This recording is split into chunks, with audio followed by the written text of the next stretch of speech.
now my honor and pleasure to introduce our first speaker, whose vision and audacity established and set data and society on a path to reach the heights we have today.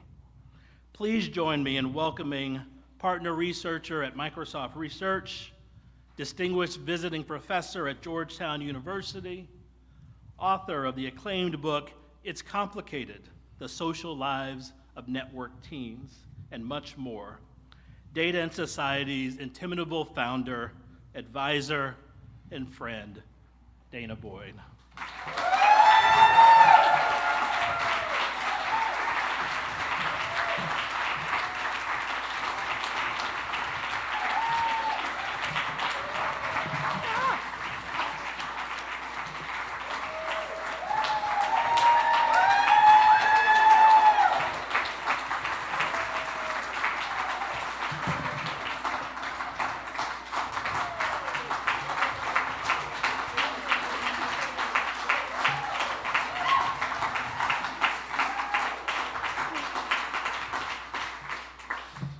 Thank you. You're not helping me do this. I'm already nervous. We've already had tears tonight. I'm like, but I adore you. Thank you all so much for coming out. It is beyond an honor to be here with you tonight. And, you know, frankly, it's hard for me to believe it's a decade. The only reason I can feel that it's a decade is that my eldest kid was born aligned with this institution. And so I've gotten to see him grow, and I've got to see the org grow. And, you know, one's rebelling more than the other, but we'll let you work that one out.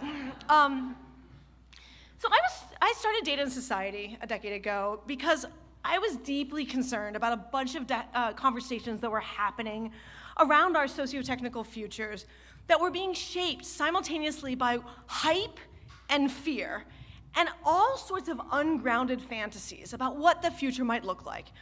And as a researcher, I knew that I couldn't solve these problems. I couldn't solve the problems that were manifesting from these places. But I did feel as though there was an opportunity to ground those conversations, to find a way to actually help people think more thoroughly about foreseeable futures, if you will. And in 2014, that was a really, really radical idea. So keep in mind back then that tech was on the West Coast seen as inherently good, right? And there was so much hype and possibility. And few people were seriously reckoning with what I thought of as the entanglements of the good, bad, and ugly. And so I ended up also publishing a book that year that was about teenagers' use of social media, and it was called It's Complicated. And I've come to conclude that that's sort of the story of every project I've ever done. And what is Data and Society but it's complicated also here, and here, and here, and here. And so my invitation always is to let's figure out how to disentangle those complications. So I wanted to create a space where we could unpack everyday socio-technical realities, bring empirical knowledge to ground things, bring care and nuance, be thoughtful, be engaged with community. And I wanted to ensure that we could build enough collectivity to really attend to those that were most vulnerable and marginalized by these socio-technical realities that were unfolding. And initially, as many of you lived through, I was like, it's all going to be a network. And many of you have dealt with my visions of networks for a while. And then it clearly, with the help of many of you, became clear that we needed an organization. And folks really helped manifest this into something that could have a little bit more structure and staying power. And over time, it also became clear that it needed to actually be something more important, like a field, all sorts of different organizations. And one of the things that gives me so much joy at this point, it's amazing to see Data and Society. It's even more amazing to see how many other organizations and communities and networks are a part of that. It's not just one group of people, it's collective. And through it all, the North Star was very much really making certain that we could make a more just and inclusive future, and that we could do it in collaboration and together. So none of us wanted to see technologies that would be used to abuse or marginalize, harm, or oppress, although we expected they would come. And indeed, we've gotten to live through that in different ways. But you know, I look back to those days, those heady days when we were there, and I think it's important to acknowledge the ways in which we were collectively right. Many of you showed up to be a part of that, and you took a chance. Many of you showed and moved to New York. You decided that you would participate in something which had no track record. Some of you even chose to fund me, which was crazy, right? And I'm grateful. There are even people in this room, I see you, Josh, that actually built IKEA furniture with me, even though you were supposedly our funder. But I'm grateful because you were all right. You understood that this was something that was important and that we had to build together and collectively. And we needed to create a space where we could think about what was missing in the public discourse around technology. We saw what was needed, we kept building and experimenting and exploring, and all of you here, in one way or another, were a part of this crazy journey. And for that, I am forever grateful. So after the last 10 years, we've brought together these networks, right? And back to my love of networks, of researchers and practitioners, advocates and decision makers, to really ensure that there would be moving information. And that's important because there are certain values that have grounded everything that we've done at Data and Society, the values that are now so intrinsic to the DNA that it's hard to remember that this was a radical thing that we were doing at the time.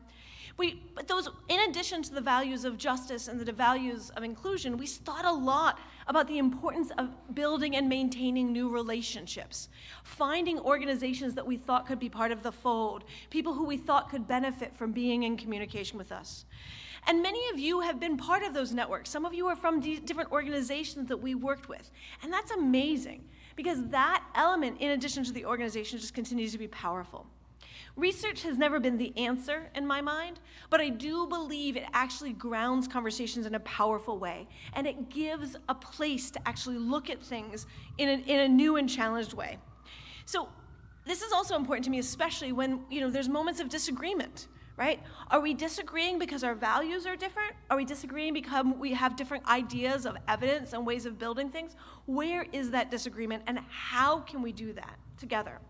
And grounding disagreements through evidence requires a lot of translation, right? Cross-disciplinary translation, even with an academy, is hard, let alone what does it mean to do translation with broader and broader and broader communities. And yet that's a lot of what folks in this room have experimented with and built on and really excelled at. So I was thinking back to examples of some of the early days of work, of where we both succeeded and failed, because it's important to acknowledge not just what we learned from that are like, yay, big success, we won, but also moments where it didn't quite go as expected. And I remember there was a decade ago, a young man named Mike Brown was murdered by a police officer in Ferguson, Missouri. Many of you remember this. And in response, advocates began pushing for police-worn body cameras, believing that this would be the solution, a technical solution to a very complex social problem. The Obama administration at the time was like, yes, let's fund that tech. And a lot of folks in Data and Society were like, is that really going to play out the way we imagined? And there was an amazing group of people who came together and reached out to different researchers, tried to map things, and we worked with the Leadership Conference in New America to bring together people that really had commitments to this, both researchers, but also practitioners and policymakers. And we held a workshop to really think this through. And what was really interesting about that workshop is that you'd have these moments where it was like passionate pleas, right? People wanted police accountability. There was no question about that. The question was how to achieve it successfully. And I will never forget this moment when, in a state of deep frustration, a man who represented the police union stood up and stared down an activist and said, I don't get it. I don't understand why you want to give me something where it means me surveilling you. And we were all kind of like, ooh, what just happened there, right? And the response was really informative, right? They stood up and said, I want to make certain that we can hold the police accountable. And that opened this conversation, right? Two different ideas of values, two different commitments, a set of research that showed the complexity of this. And the thing that was so notable is that at the end of the day, many of us expected that these tools would not achieve police accountability, but they would increase the fees, fines, and costs for local communities. And we were right. But there were also really good reasons for the Obama administration and for many of the activists to really hope that the technology would make a difference. A decade later, we're living in a world where data-driven algorithmic systems are everywhere. Back then, language was big data. Do you remember that? That was fun. Then we went into machine learning, and now we're on AI. Who knows what we're going to be tomorrow? Maybe you guys can invent the entertaining terms.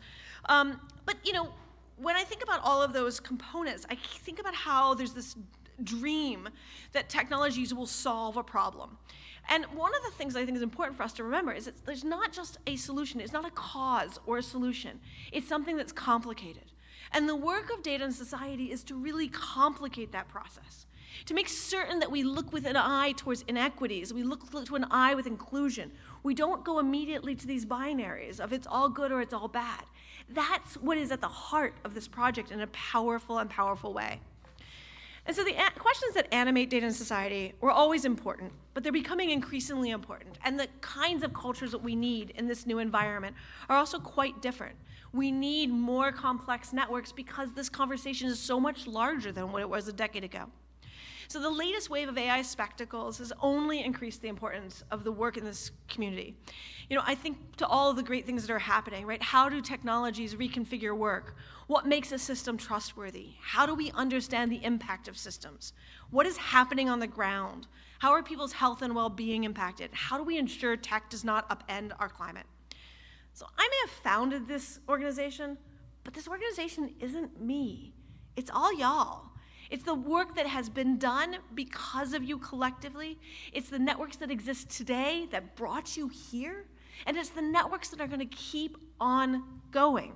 Both what data and society does, but what all of you do as you help broaden the impact and effects of everything that's going on.